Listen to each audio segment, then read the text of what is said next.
¿Qué va a pasar con los tipos de interés de las hipotecas? Si los bancos centrales están bajando sus tipos de interés, ¿necesariamente ello implica que el coste de las hipotecas se va a abaratar? ¿O por el contrario podría significar que se va a encarecer? Veámoslo.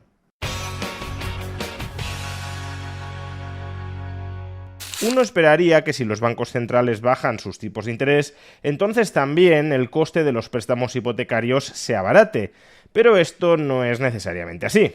De hecho, durante las últimas semanas estamos leyendo cómo los tipos de interés de las hipotecas en España ya han tocado suelo y se preparan para encarecerse a lo largo de 2026. Y eso a pesar de que el Banco Central Europeo ni ha subido ni ha dicho que piensa subir los tipos de interés. Algo parecido está sucediendo en el otro lado del Atlántico. La Reserva Federal ha bajado durante los últimos meses sus tipos de interés hasta aproximadamente el 3,5%, e incluso se abre la puerta a seguir bajándolos a lo largo del año 2026, y sin embargo el coste de las hipotecas a tipo fijo en los Estados Unidos se resiste a bajar con claridad y se sigue ubicando por encima del 6,1%. Sí, repito, el coste financiero de las hipotecas a tipo fijo en los Estados Unidos está por encima del 6,1%. Pues bien, vamos a tratar de desentrañar qué está sucediendo. De entrada, partamos de la base de que los bancos centrales poseen una gran capacidad de influencia sobre los tipos de interés a corto plazo. Sin embargo, el coste financiero de las hipotecas a tipo fijo es un tipo de interés a largo plazo, porque las hipotecas son préstamos a largo plazo, a 15, 20, 25 o típicamente 30 años. Por consiguiente, los bancos centrales no van a influir directamente sobre el tipo de interés de las hipotecas a tipo fijo, porque los bancos centrales influyen sobre los tipos a corto plazo y el tipo fijo de las hipotecas a 30 años es un tipo de interés a largo plazo, a 30 años. Por supuesto, los tipos de interés a corto plazo también pueden influir indirectamente sobre los tipos de interés a largo plazo. Si los agentes económicos tienen la expectativa de que los tipos de interés a corto plazo vigentes en la actualidad se van a mantener en ese nivel a lo largo de los años, por ejemplo, que el actual tipo de interés a corto plazo en Estados Unidos del 3,5% se va a mantener en ese nivel a lo largo de los próximos 20 o 30 años, pues entonces hay una operación financiera muy sencilla que les haría ganar muchísimo dinero y que a buen seguro muchos de ellos ejecutarían. Se endeudarían a corto plazo al 3,5% para invertir a largo plazo al 6, 6,1, 6,2% que están pagando en la actualidad los tipos de interés hipotecarios. Y al hacerlo, los tipos de interés a largo plazo tenderían a converger con los tipos de interés a corto plazo. Es decir, que el coste financiero de las hipotecas a tipo fijo en Estados Unidos no estaría en el 6,2%, sino más bien cerca del 4 o 4,5%. Si esto no es así, si los tipos de interés de las hipotecas se mantienen muy altos y no convergen con los tipos de interés a corto plazo que marcan los bancos centrales, es porque los agentes económicos no están arbitrando los tipos a corto y los tipos a largo, y no los están arbitrando en última instancia porque temen que los tipos de interés a corto plazo que han fijado hoy los bancos centrales no se van a mantener en estos niveles a largo plazo. En algún momento de los próximos años, estiman, correcta o incorrectamente, pero estiman los agentes económicos que los tipos de interés de los bancos centrales van a volver a subir. ¿Y por qué los agentes económicos estiman que los bancos centrales van a volver a subir los tipos de interés en el futuro? Pues esto ya lo tratamos en un vídeo anterior. Ya explicamos que el muy abultado déficit público de los principales gobiernos del mundo está abonando el terreno a un repunte de la inflación en el futuro, que los agentes económicos creen que los bancos centrales tratarán de contrarrestar con subidas de sus tipos de interés, de los tipos de interés a corto plazo que estarán vigentes en el futuro. Con lo cual, los actuales tipos de interés a largo plazo recogen las expectativas de que en el futuro los bancos centrales van a volver a subir los tipos de interés. Da igual que hoy los tipos de interés de los bancos centrales estén bajos. Si los agentes económicos creen que en el futuro dejarán de estarlo, eso también se refleja en los tipos de interés a largo plazo, como por ejemplo los tipos de interés hipotecarios. Pero cuidado porque esto solo es una parte de la explicación.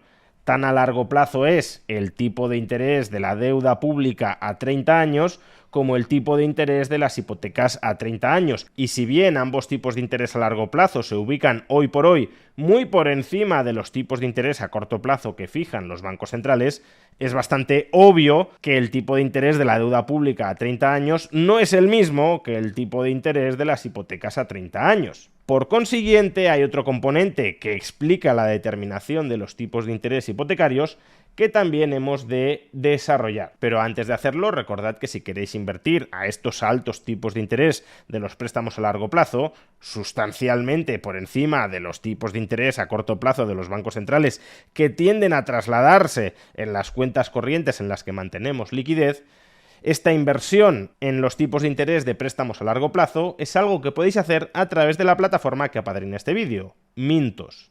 Mintos es una plataforma europea de inversión regulada por la Unión Europea dentro del marco del MiFID y que cuenta con más de 600.000 usuarios. Una de sus principales ventajas diferenciales es que proporciona acceso a los pequeños ahorradores a la inversión en préstamos que el sistema financiero ha otorgado a otros agentes del sector privado como empresas o familias. Por ejemplo, préstamos hipotecarios, préstamos personales, préstamos para la adquisición de vehículos, etc.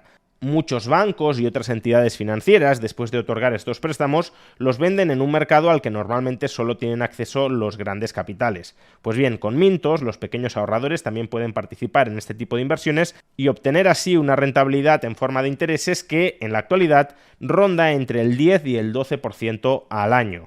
Además, la inversión en préstamos es una forma de diversificar tu cartera patrimonial y no hacerla depender únicamente de la rentabilidad bursátil. Si quieres obtener más información sobre Mintos, sobre esta plataforma, sobre sus opciones de inversión en préstamos a largo plazo y también sobre la bonificación que ofrecen para los usuarios hasta el 31 de enero de 2026, podrás obtener toda esa información pinchando en el enlace que aparece en la caja de descripción del vídeo y en el comentario destacado. Como decíamos hace un momento, el tipo de interés fijo de una hipoteca a 30 años no coincide con el tipo de interés de la deuda pública a 30 años. Por tanto, el único factor que explica la divergencia entre los tipos de interés hipotecarios y los tipos de interés a corto plazo que establecen los bancos centrales no puede ser meramente la expectativa sobre los tipos de interés futuros de los bancos centrales. Hay otro elemento que también es muy importante y es lo que podríamos llamar prima de riesgo hipotecaria sobre el activo libre de riesgo, que tradicionalmente se considera que es la deuda pública. En principio, los préstamos hipotecarios son más arriesgados que los préstamos al Estado, y por eso el tipo de interés de los préstamos hipotecarios tiende a exceder el tipo de interés de la deuda pública con un plazo equivalente. Y ese riesgo para el inversor en préstamos hipotecarios, ya sea el banco que lo ha otorgado o ya sea el ahorrador que le ha comprado ese préstamo hipotecario al banco, ese riesgo para el inversor es esencialmente de tres tipos. En primer lugar, y de manera muy clara, el riesgo de contraparte. En principio, la probabilidad de impago de un préstamo hipotecario es mayor que la de un Estado, porque un Estado puede cobrar impuestos para pagar su deuda, mientras que el deudor de un préstamo hipotecario se puede quedar sin empleo, se puede quedar sin ahorros e incluso podría haber una caída en los precios de la vivienda y tras ejecutar la garantía hipotecaria, el inversor teóricamente podría quedarse sin cobrar. En segundo lugar, tenemos los riesgos de liquidez. Los títulos de deuda pública tienden a cotizar en mercados con muchos más compradores y vendedores sobre esos títulos de deuda pública, lo que los vuelve más fácilmente vendibles a un valor estable en el mercado.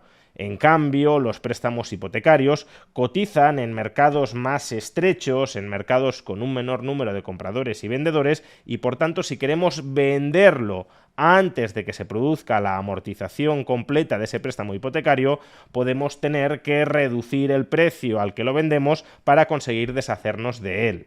Y en tercer lugar, tenemos un riesgo que podríamos llamar de prepago. Imaginad la siguiente situación. Una persona recibe hoy un préstamo con garantía hipotecaria a un tipo de interés anual del 6%. Y dentro de 5 años, los tipos de interés fijos de las hipotecas caen al 3%.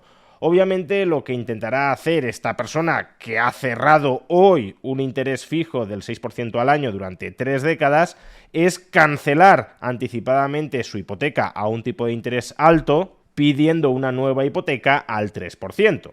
Por tanto, en los momentos en los que los tipos de interés hipotecarios caen, se incrementan las cancelaciones anticipadas de hipotecas. Y eso puede mermar la rentabilidad de los inversores en préstamos hipotecarios, porque tú habías invertido tu capital a un tipo de interés anual del 6% y de repente te devuelven todo ese capital, y en ese momento en el que los tipos han caído, solo eres capaz de reinvertirlo al 3% que hemos mencionado antes. Por eso, para cubrirte frente a ese riesgo específico de prepago estratégico, los hipotecados tienden a amortizar hipotecas cuando bajan los tipos de interés, que es el peor momento para poder reinvertir el capital que se te devuelve anticipadamente. Los inversores en préstamos hipotecarios también exigen una rentabilidad más alta que, por ejemplo, la de la deuda pública a un plazo equivalente.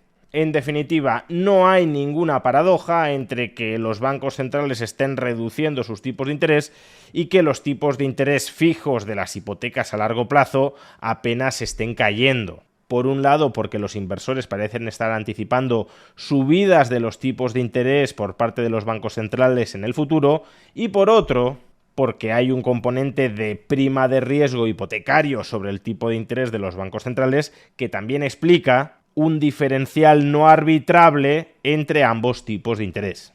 Por tanto, en la medida en que los estados occidentales sigan acumulando déficits públicos extraordinarios, no esperéis que las hipotecas a tipo fijo se abaraten. Más bien, y por desgracia, toda esa enorme financiación que están fagocitando nuestros gobiernos va a tender a encarecer la capacidad de endeudamiento de empresas y familias.